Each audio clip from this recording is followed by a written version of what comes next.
We've selected a site at Pembroke College in the Old Court, which is across the road from Peterhouse, that I can be working for a period of 8 days from morning to evening and recording visually the sort of rhythms of the space of the Old Court, of the staff, the students, the tourists moving through the space, but also subtle rhythms of the wind travelling through the space, the light, the music of the organ sort of seeping through the stone and into the courtyard.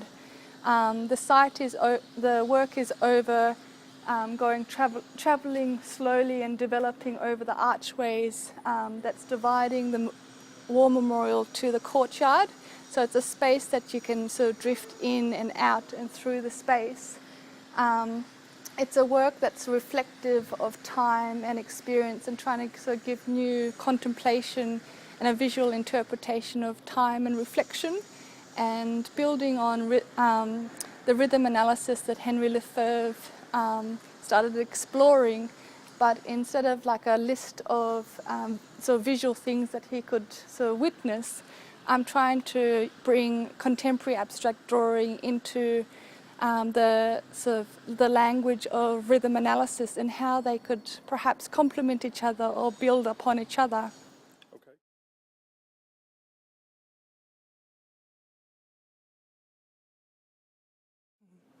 The material is wire wrapped around adhesive tape, so it's different shades of white and cream to enhance the colour palette of the stone and the architecture of the space. It's simultaneously something that is touchable but light and suspended, so when the wind blows through the space, it kind of vibrates almost like a humming, sort of vibrating the sounds of the space.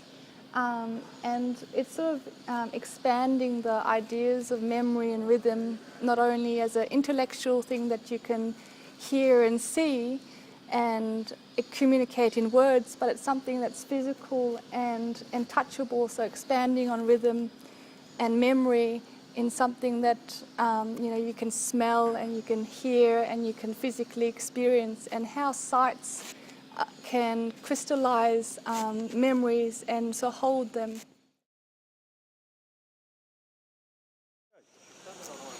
So trying to explore rhythm analysis that Henry Lefebvre was writing about, I'm trying to find a visual way to communicate and explore those ideas.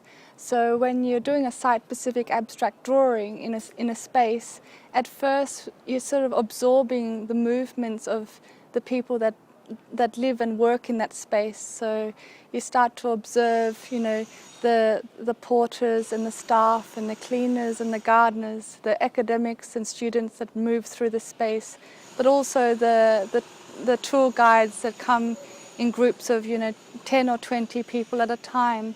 So you start to record the rhythms of the daily sort of movements of what happens in this space. But like an archaeologist, as you start to observe and dig a bit further in a space, you start to understand the subtle rhythms that occupy the space, that some are sort of fast and moving through quickly, but others are slow, and it's only by slowing your own body down that you start to be aware and in tune with that.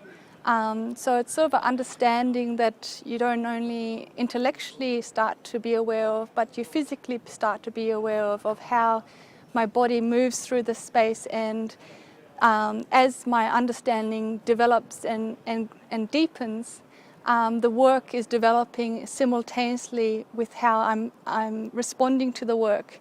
It's not a work that just sits passive on the wall, but is interactive. So throughout the day, people are interrupting me and asking me questions about it, putting their own perspectives of what they think it might be.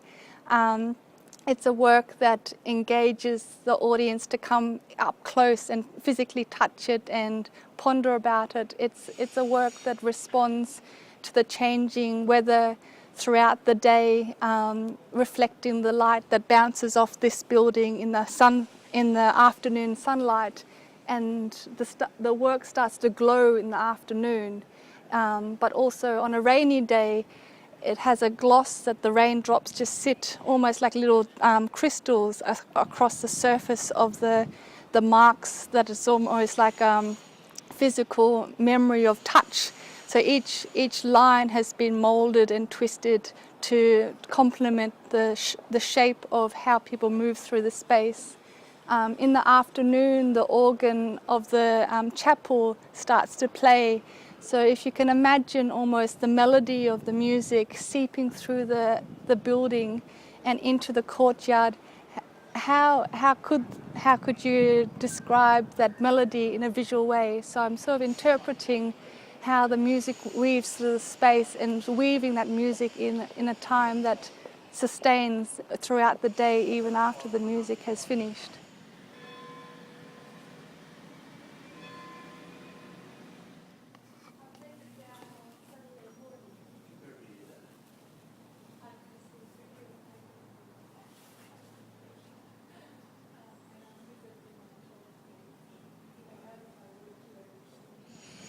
Your installation is at the War Memorial at Pembroke. Yes. How does that fit with the concept of time?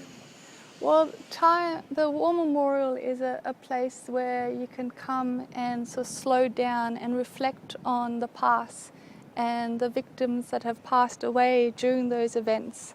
And at the moment, what Pembroke is doing is they're having a small little display, part of the War Memorial, with crosses and marking the 100 years of different soldiers who've passed away in the battle. So the War Memorial is sort of a half enclosed, half open to the outside over these archways. So the rhythm is like a form of time, so an element of time. So as the work is sort of weaving through the archways simultaneously inside and simultaneously outside, it's sort of creating a space where people can slow down while they're in the space. And as their thought processes are reflecting on the past, they're also reflecting on what's happening in our own lives. Like the War Memorial is sort of marking the names of the soldiers who've passed away, that were the students and the staff and teachers of Pembroke. And simultaneously outside, the staff and students and teachers of the present is moving through the space. So it's sort of a reflection of the past that is ever present, but also simultaneously the present that's happening in one space. So it's sort of trying to respond to them simultaneously moving in one space.